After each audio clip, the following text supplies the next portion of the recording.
હું Falguni Paresh Parekh, health is life without મેડિસિનમાં.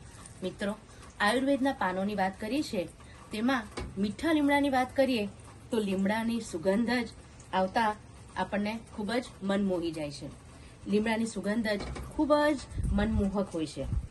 મિત્રો, તેમજ લીમડાના પાનનો ઉપયોગ શરીરને તંદુરસ્ત બનાવવા માટે પણ થાય છે.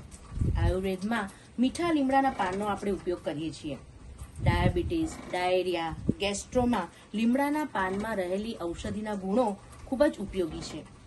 જૂના જમાનામાં તો લીમડાની પાનની ડાળીનો ઉપયોગ દાંતણ કરવા માટે થતો હતો અને આથી દાંત તેમજ દાંતના પેઢા ખૂબ જ મજબૂત બનતા હતા અને દાંતમાં રહેલા સડાને પણ લીમડાના પાનની ડાળી છે એ દૂર કરે છે. અને હવે આધુનિક યુગમાં લીમડાના પાનનો પાવડર બનાવી એમાં ટ્રીટમેન્ટ આપવામાં આવે છે અને એ પાવડરના સેવનથી દાંત તેમજ આપણું શરીરમાં પણ એની ઉપયોગિતા થઈ રહે છે. મીઠા લીમડાના પાનનું આપણે ડાયરેક્ટ સેવન કરી શકીએ છીએ, તેમજ તેનો જ્યુસ બનાવીએ ને પી શકાય છે, જેનાથી બેડ કોલેસ્ટ્રોલ ઓછું થાય છે અને પાચન શક્તિ પણ વધે છે.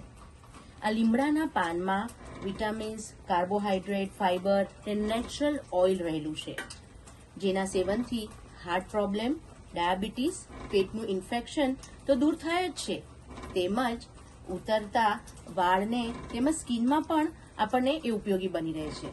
લીમડાના પાનનું સેવન કરવાથી વાળ પણ સુંદર થાય છે અને સ્કિન પણ સુંદર બને છે. Thank you.